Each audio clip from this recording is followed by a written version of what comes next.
I'm delighted to welcome S.J. Fowler, Steve Fowler, whose many achievements I've just rehearsed. And his latest achievement is finding our place in North London. He's here with me. Hello, everybody. It is lovely to be here. You can be incredibly jealous of me that I'm in David's home. It's a very lovely home. Thanks. Well, you're all welcome. Drop by anytime. The door is always open. The kettle is always on. But Steve's here mainly to talk about his latest book, MUEUM. Have I said that correctly? MUEUM. Perfectly said. It's museum without the S. Yep. Which, well, he's about to tell us about it. Now, you worked for 7 years in the British Museum as a guard stroke host stroke. That's right. Concierge. Tell us about that. Well, there's a differentiation within the museum between the visitor hosts, which has some kind of threatening aura around the terminology as though you would be a guide or a tour guide, but you're not. You're not really supposed to do anything when you're speaking to the visitors apart from tell them where the toilet is and assure them that everything is real. And then the guards, who are more militaristic, and so I was a visitor host primarily, but I moved all over the museum. So did that mean you needed to have some knowledge of the exhibits under your care? Exactly not. No. Exactly Right. not, to the point where if some colleagues who wanted to engage more with the collections and actually what was happening wanted to be trained, they were not given it. Really? Almost that would be threatening somehow. It's extraordinary. Quite extraordinary. No idea. But you, in spite of yourself, you would pick up some knowledge. Oh, I well, guess, for me, I was a sponge. I mean, at the time that I joined the museum, I hadn't really been involved with literature at all. I hadn't really read seriously at all. I came to it from a very different background. And so the museum's collections and the sense of what it was culturally, and my sensitivity to what truth was and to what the curation of ideas and history was, it utterly shaped me forever. And so this novella has popped out 7 years after I've left the museum because of the influence of it then. 7 years well spent. But this is a phantasmagoric version of, let's say, the British Museum or any museum. Yes. The novel begins with an apocalypse and is problematized after that. But anyone who knows the British Museum, I think, will recognize something of what you have to say in this. There's nothing that could be litigated. There's nothing that exposes. Please don't even put that out there, David. It's a couple of years since I stepped foot in the place. But tell me, as an employee there, you were allocated, like the guards in the novel, you were allocated each day the place you would be sent to. Is that how it worked? That's right, yeah. So you'd be set a team, you're in a team, yes, and you're stuck with those people like a family without choice. And then when you arrive every day, and often there were late night sessions, so it's a 12-hour shift, some days 6 days a week on a strange rota, you'd be given hopefully 3, but normally 2 rooms. And then, yeah, you arrive at 9, you're given your room, you sit there, and then in deep silence, you sink into your chair and await the mass of visitors to pour into the galleries. It's something you describe especially well, the arrival of the first visitors in the morning. The terror. The outliers, the first to arrive tend to be single-minded, focused on whatever is in the gallery you're minding. And then the more general people hobble into view later on. So you'd be sitting there tensed, braced, but each day could be different. You wouldn't know where you would be sent. I think the thing is, I loved the job. And I do miss it a little bit now. It gave me so many things, not only socially, educationally, the time it had. It taught me to be patient. It taught me to appreciate the time to develop myself mentally, also to have mental strength to deal with terrible, terrible boredness. But at the actual time of doing it, the lack of direct engagement in terms of what I should actually do with my time was so harrowing and affected so many of my colleagues so terribly that when I think back to it, the novella doesn't feel phantasmagorical. No. It feels like a relatively reasonable picture of what happened. During your shift, you weren't closely supervised. You were left pretty much to your own devices, or did you have invisible, as it were, invisible tourists as secret shoppers coming in to check that you were doing your job? There was plenty of supervisors snooping around, but there was a little, I mean, it can be found, I suppose, in certain kinds of jobs, but there was a very strong Cockney union generation. It was either half young people who had just got contracts who were all artists or actors or whatever in despair, and then 50, 60-year-old real sweat. It's where I developed my fantastic Cockney accent, was all my colleagues being real old school union, being like, the supervisors coming, and like you're moving. And ex-servicemen in many cases? Or a few, but that had pretty much just left. Yeah, they'd all left. But I think for 100 years at the British Museum, they were all ex-servicemen, and there wasn't really visitor hosts at all. And there's been a cultural change, I know, not just at the British Museum, but at the National Gallery, for example, where the old school... They're gone, 0 hours now. I don't think you can get a contract at any of these museums. Yeah, I mean, a complete culture change. But you turned your time there to advantage, I understand. You were able to catch up on your reading during the day shift. Yeah, tell us about that. I didn't really read seriously or properly before that job. And in that job, I would photocopy novels, big, difficult novels. But I was naive. I had no education in literature. So I didn't really know the difference between, you know, what we might call popular literature and high fiction. I was following strange pathways and reading what I would now consider bad with good. So as I was saying to you, I read the whole of Robert Musil's The Man Without Qualities at the same time that I was printing off novels that I won't name that weren't very good and reading them and thinking, this is the same thing, you know. And this is without waffling or going off in another direction. When we talk about, say, poetry especially, or fiction, it would apply. When people speak about all these things and being the same thing, it's very strange to me we don't genre the way we do in film literature, because I consider, say, my poetry would be considered like art house poetry, but we never use that terminology. What a wonderful phrase. I've never heard. Yes, art house poetry. I do art house poetry. I don't do mainstream blockbuster poetry. So art house poets or avant-garde poets, you know, look down and speak ill of mainstream poets who are trying to be commercially successful or don't have particular, you know, they would say depth in their work, but they're not the same things. And at that time, I realized that by reading Andre Bely's Petersburg and reading a mainstream popular novel, I realized that those things weren't the same thing, and I knew where I wanted to focus. Okay, that's so. You had 7 years of fairly free-ranging reading, yes, and a limited amount of responsibility, while guarding these precious looted objects from around the world. Did anything ever happen that called on your immediate intervention and attention as a? God, we're recording. We have a guest spot. Yeah. I love that. It makes me so happy. There was a lot of weird stuff that happened. Lots and lots of stuff. Now you've mentioned litigiousness, I better not mention some of it. But I mean, there was a lot of weird scandals, and there was a lot of weird visitors. I mean, there's some really funny and weird and horrible stories that I could tell about, because I mean, 22,000 people a day on average. Well, museums and galleries attract nutcases as much as anywhere else who might want to damage or in some way intervene with the works of art. Yeah, that never really happened. There was things whereby once I pulled an Italian teenager off riding one of the sculptures of a dog next to the Halicarnassus, one of the 7 wonders of the world. He mounted the dog to ride it, and I physically arrested him off. And my colleagues told me, "Don't grab them, don't touch them." What, because you'd be sued in turn for? Yeah, you're not allowed to touch the visitors, even if they do mount a dog of Halicarnassus. That's extraordinary. I was once in an art gallery in San Sepolcro in Italy, and some precious Quattrocento masterpiece was on the wall, and it was at lunchtime, and a chap came in with his wife and 2 children, and went up to the painting and rubbed it with his thumb. Oh my God. Like the frog footman in Alice. I can't imagine he rubbed his thumb down the painting and made a kind of judgmental approval, you know, good work of art, bene. I didn't know where to look or what to do. And part of me approved the idea that someone should engage so directly and approvingly of an artwork. But I wanted bells to go off. Well, I did write about this in the novel, because the curators would constantly put, especially the Egyptian big stones, at waist height without barriers. And then our job was to tell people not to touch. And you think, well, this is one of the many paradoxes which inspire the novella. Of course, people will be tactile around objects. And often I would have conversations with people like, please don't touch. And they'd say, why? You'd be like, it's 6,000 years old. And they'd want to know, like, almost the biological justification of why their hands sweat might damage the object, to the point where they had put out a fake Rosetta Stone for at least 10 years. So for 10 years, people thought the Rosetta Stone was real, and it wasn't. And then now they've put the fake one in the Enlightenment Gallery and the real one's behind a glass case. I had no idea.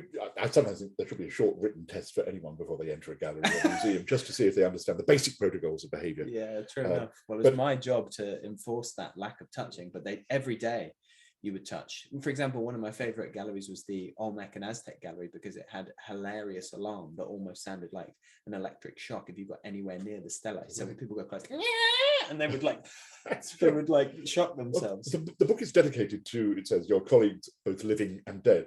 We're not asking you to give away any of the dark secrets of what really goes on behind the scenes in the museum. I think I've done that in the novella too. But I think you have. It's psychologically persuasive. This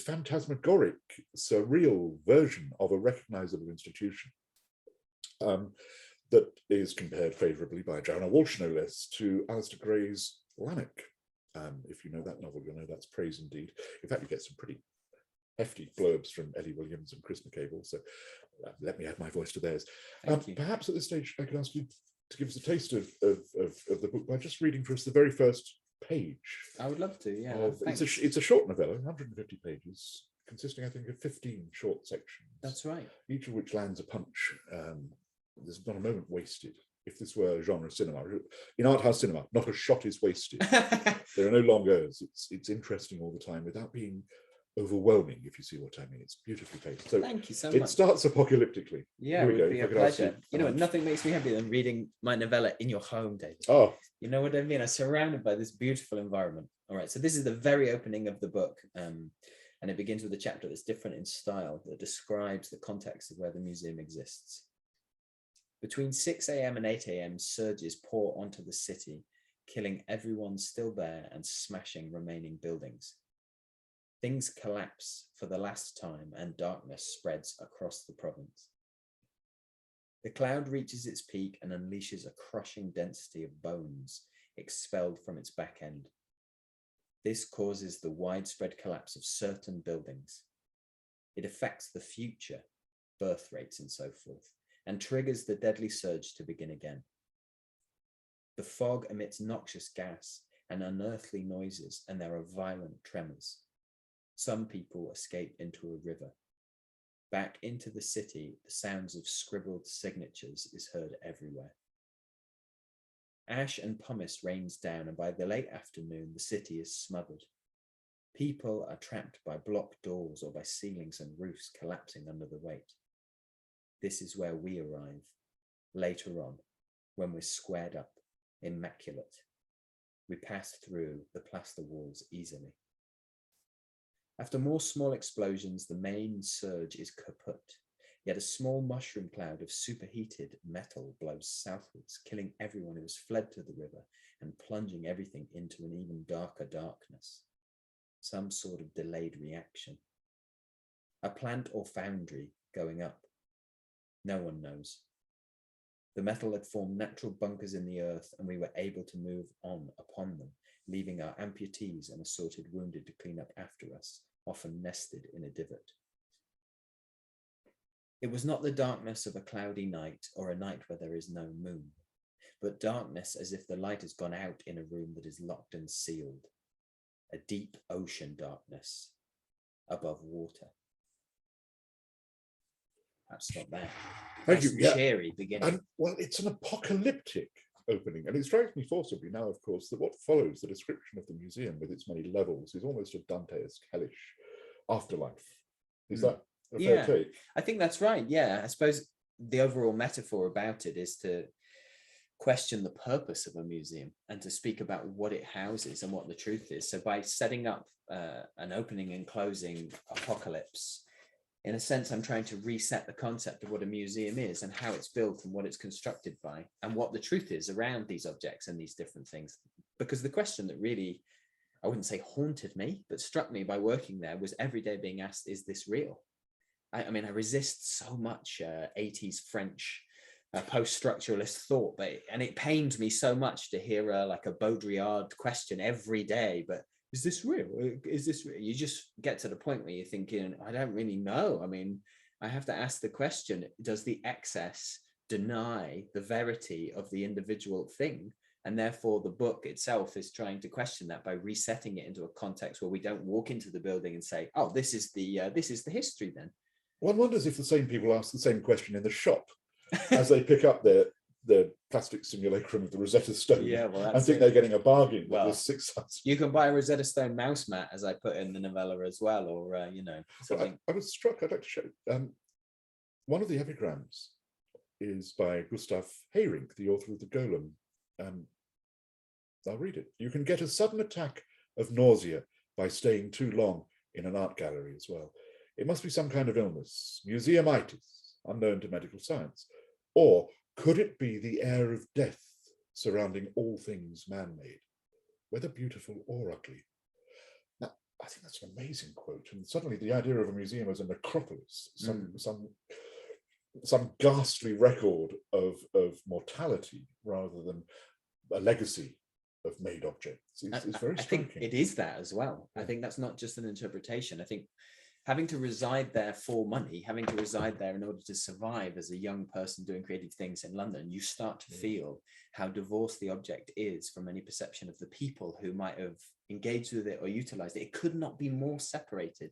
It is not so much an object that represents the culture when you're there. I mean, not for people visiting a little bit. I'm not denying the value of museums. I like them. But when you work there and you're staring into a 6,000-year-old stone, it's a headstone.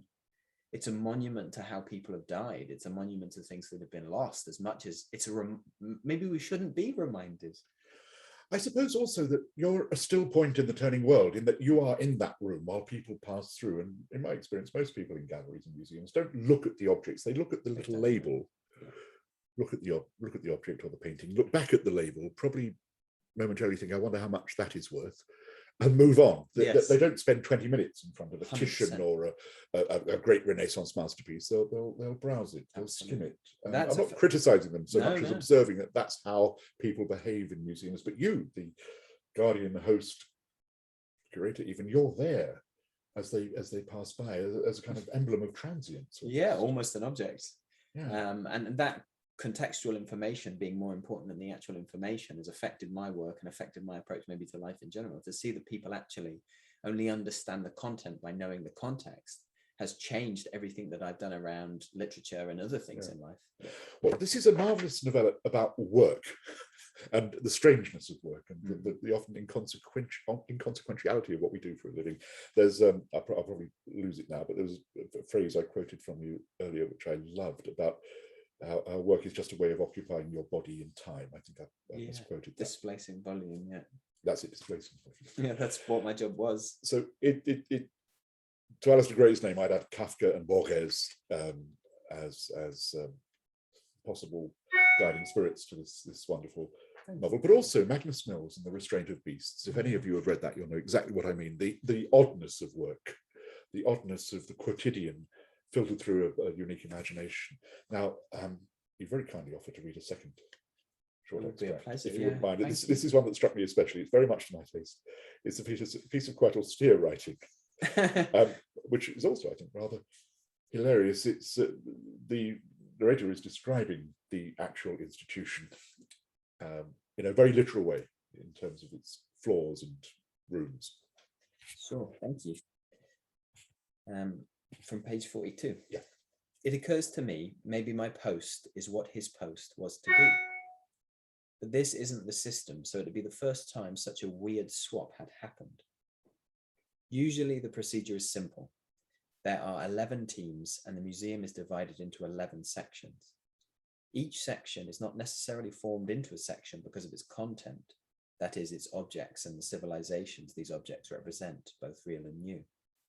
Fire safety is the reason for the system, they say, which is important, to me at least, given the obvious risk of things burning. When the fire shutters fall, then it's important to know why they have 11 teams in 11 sections. Within each section, there is 33 posts. That means there is near enough 33 galleries, but some galleries are so large as to contain multiple posts. The 11 sections sit on 7 levels. Naturally, there are 3 above the Great Hall and 3 below. Yet there are more below, more levels, but they do not contain currently accessible galleries. There have been claims, for as long as I have worked in the museum, that the -4 level galleries will one day be opened. This seems unlikely, for symmetry is handy.